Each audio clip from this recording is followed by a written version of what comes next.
আন্দোলনকারীদেরকে উদ্দেশ্য করে কিন্তু এই মুহূর্তে পুলিশ একটি টিয়ার সেল নিক্ষেপ করে। 50-60 জন লোক গুলিবিদ্ধ হয়েছে, আহত হয়েছে। দর্শক,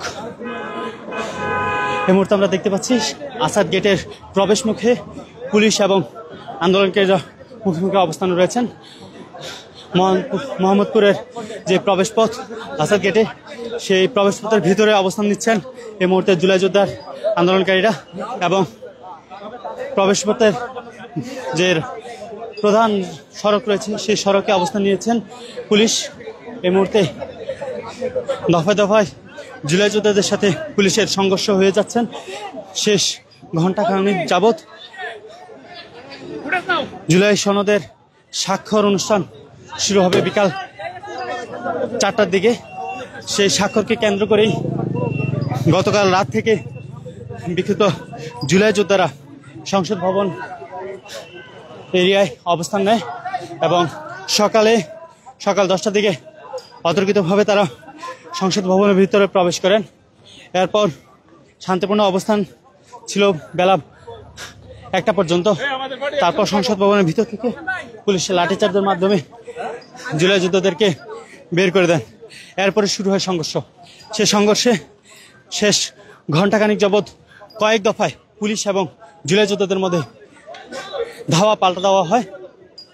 এই মুহূর্তে সংসদ ভবনের মূল ফটক থেকে জুলাই যোদ্ধাদেরকে লাঠিচার্জ এবং ধাওয়া দিয়ে ছত্রভঙ্গ করে দিয়ে এই মুহূর্তে অবস্থান নিচ্ছেন সংসদ ভবনের পশ্চিম দিকটায়, অর্থাৎ আসাদ গেটের এরিয়ায়। এবং আমরা দেখতে পাচ্ছি পুলিশ কয়েক দফায় ধাওয়া দিয়ে আন্দোলনকারী জুলাই যোদ্ধাদেরকে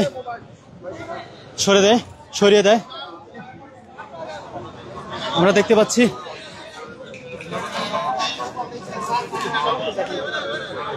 এই মুহূর্তে কিন্তু পুলিশকে উদ্দেশ্য করে আন্দোলনকারীরা ইট পাটকেল ছোড়ে এবং আন্দোলনকারীদেরকে উদ্দেশ্য করে কিন্তু এই মুহূর্তে পুলিশ একটি টিয়ার সেল নিক্ষেপ করে। শেষ ঘণ্টাখানিক যাবৎ এই পরিস্থিতি বিরাজমান সংসদ ভবনের এরিয়ায়। একদিকে পুলিশ জুলাই যোদ্ধাদেরকে ছত্রভঙ্গ করার উদ্দেশ্যে ইট পাটকেল এবং টিয়ার সেল নিক্ষেপ করে যাচ্ছেন।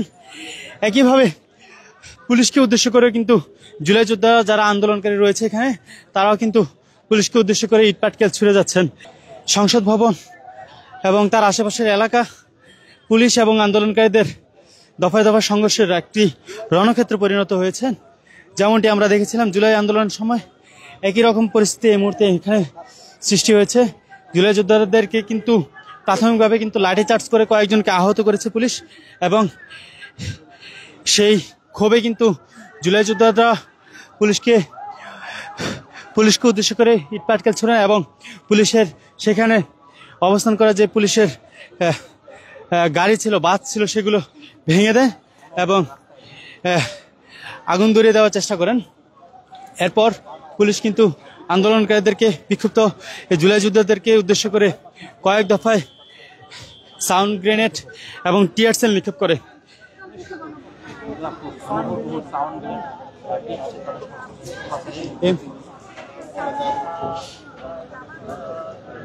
এই মুহূর্তে মোহাম্মদপুরের প্রবেশ পথ আসাদ গেট এরিয়ায় পুলিশ এবং বিক্ষুব্ধ জুলাই যোদ্ধাদের মুখোমুখি অবস্থান আমরা দেখতে পাচ্ছি এবং দুই পক্ষ কিন্তু মারমুখী অবস্থানে এখানে অবস্থান করছেন। দফায় দফায় সাউন্ড গ্রেনেড এবং ইট পাটকেল ছোড়া হচ্ছে দুই পক্ষ থেকেই।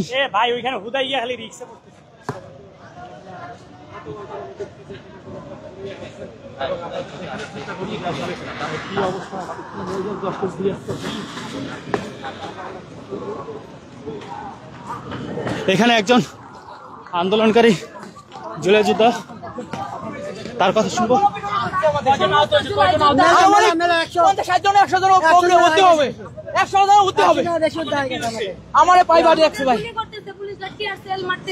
উনারা আবারও সেই 24-এর মতো ভয়ঙ্কর রূপ নিয়ে ফিরে এরকম শুরু করে। 2024 করতে হবে। ভাইয়েরা যদি রক্ত দিতে পারে, আমার বোনরা যদি জীবন দিতে পারে, তাহলে আমরা জীবন দিতে পারবো। এই জায়গায় আমাদের সেই দাবি দর্শক আমরা দেখতে পাচ্ছি চলন্ত বাসকে উদ্দেশ্য করে আন্দোলনকারীরা কিন্তু ইট পাটকেল ছুটছেন এই মুহূর্তে। যারা বিক্ষিপ্ত জুলাই যোদ্ধারা এখানে আন্দোলনে রয়েছে তারা কিন্তু এই মুহূর্তে প্রধান সড়কে যে যান চলাচল করছে সেই যানবাহনকে উদ্দেশ্য করে কিন্তু ইট পাটকেল ছুটছেন।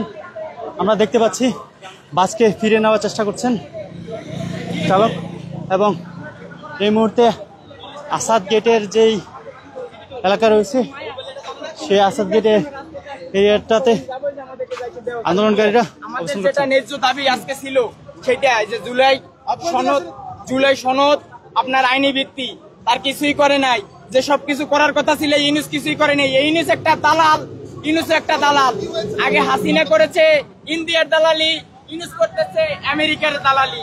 এই দেশে দালালি সিগনেচার হওয়ার কথা ছিল, তো আমরা সেই জুলাই সনদে সিগনেচার হওয়ার কথা ছিল যে আমাদের ওই জায়গায় ঢুকতে দেওয়া হবে, মানে আমাদের ঢুকতে দেওয়া হবে, যে MIS কার্ড দেখে আমাদের ঢুকতে দেওয়া হবে। তো ওই জায়গায় আমরা হচ্ছে 4-5 ঘন্টা বসেছিলাম, তারপরে আমাদের ঢুকতে দেওয়া হয় নাই। মানে আমাদের ভিতরে যারা ছিল, আমাদের আহত যোদ্ধারা যারা ভিতরে ছিল, তাদেরকে ভিতরে মারধর করে, তাদেরকে লাঠি চার্জ আঘাত করে তাদেরকে বাইরে পাঠিয়ে দেওয়া হয়েছে। তারপর গুলি ছুরি, টিয়ার সেল, তারপর হচ্ছে গিয়ে যে লাঠি চার্জ উনারা করতেছে। উনারা কেন করবে? 2024 সালে যাওয়ার পরে উনারা কিভাবে, এখন যেহেতু দেশটা স্বাধীন হয়ে গেছে, তাহলে উনারা কিভাবে আমাদের উপর লাঠি চার্জ, গুলি, টিয়ার সেল করে? আমাদের আজকেও 50-60 জন লোক গুলিবিদ্ধ হয়েছে, আহত হয়েছে। তুই আপুর তো মাথায় গুলি লেগে মাথা ফেটে উনাদের তো মানে মরে যাবে সেরকম অবস্থা। উনাদেরকে এখন হসপিটালে নেওয়া হয়েছে। জুলাই সনদে স্বাক্ষর অনুষ্ঠান হলে আপনাদের সমস্যাটা কি একটু বলবেন? আমাদের সমস্যা ছিল না, আমাদের ওই জায়গায় ঢুকার কথা ছিল, আমাদের ঢুকতে দেওয়া হয় না। আমাদের আইন শৃঙ্খলা বাহিনী আমাদের বলেছে যে আপনারা 10টা মিনিট দাঁড়ান, আমরা ভিতর থেকে অনুমতি নিয়ে আসি। তারপরে আমরা 10 মিনিটের জায়গায় আমরা ওই জায়গায় 3 ঘন্টা অপেক্ষা করেছি, তারপরে আমাদের ঢুকতে দেওয়া হয় নাই। বরং আমাদের ভিতরে যারা ছিল আহত যোদ্ধারা, তাদেরকে ওই ভিতর থেকে মেরে লাঠি চার্জ করে গুলিবিদ্ধ করে বাহিরে বের করে দিয়েছে। তো তার জন্য মানে উনারা যেভাবে আমাদের উপরে আইন শৃঙ্খলা বাহিনী হয়ে উনারা যেভাবে আমাদের উপর লাঠি চার্জ করছে, উনারা আইন শৃঙ্খলা বাহিনী হয়ে উনারা যদি বিশৃঙ্খল সৃষ্টি করে, তাহলে আমরা সাধারণ জনগণ কি বসে থাকবো? সনদ নিয়ে কোন রকমের সংকট আপনারা দেখেন কিনা? যে কারণে আপনারা কি সংকট? কারণ জুলাই সনদে কোনো জুলাই আহত তাদের কোনো কথা উল্লেখ করা হয়নি। আমাদের মূল দাবি যেটি ছিল সেটি হলো জুলাই সনদে আহতদের রাষ্ট্রীয় স্বীকৃতি, সম্মাননা ও রাষ্ট্রীয় নিরাপত্তা দিতে হবে। এটি আমাদের মূল দাবি। ছিল এটি। একটা আপনাদেরই জুলাই আহতরা বলেছিলেন যে মূলত এই সনদে স্বাক্ষরের পর যদি পরবর্তীতে কোনো মামলার ভয়ও আসলে জুলাই আহতরা পাচ্ছে কিনা, একটি আহতরের পক্ষ থেকে বলা হয়েছিল আপনাদের পক্ষ থেকে। জি, যখন একটি রাষ্ট্র থেকে একজনকে কোনো স্বীকৃতি দেওয়া হবে, তখন আমাদের উপরে যখন হামলা হবে, তখন সেটা রাষ্ট্র দেখবে। কিন্তু আমাদের যদি কোনো রাষ্ট্রীয়ভাবে স্বীকৃতি দেওয়া না হয়, তাহলে তো রাজনৈতিক পরিবর্তনে যে কোনো সময় ফ্যাসিস্টরা আবার আসতে পারে, বা অন্য রাজনৈতিক দল আমাদেরকে তখন তো রাজাকার বলবে, আমাদের অস্বীকার করবে। আমাদের মূল দাবি হলো জুলাই আহতদের রাষ্ট্রীয় স্বীকৃতি দিতে হবে, তাদের রাষ্ট্রীয় সম্মাননা দিতে হবে ও তাদেরকে রাষ্ট্রীয়ভাবে সুরক্ষা দিতে হবে। পুলিশ আমাদের উপর হামলা করেছে, আমাদের যে আহত যোদ্ধারা ছিল ওনারা ভিতরে, মানে এই আজকে যে জুলাই সনদ, এই সনদের সিগনেচার হওয়ার কথা ছিল। আমরা এখানে দর্শক আমরা যারা জুলাই যোদ্ধা রয়েছেন তাদের কথা শুনছিলাম।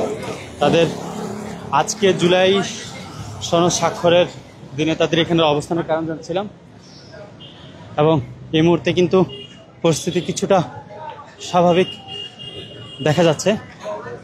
আন্দোলনকারীরা মোহাম্মদপুরের ভিতরে যে গলিগুলোতে অবস্থান নিয়েছেন এবং প্রধান সড়কগুলোতে এই মুহূর্তে পুলিশ অবস্থান করছেন। সংসদ ভবনের পশ্চিম দিকের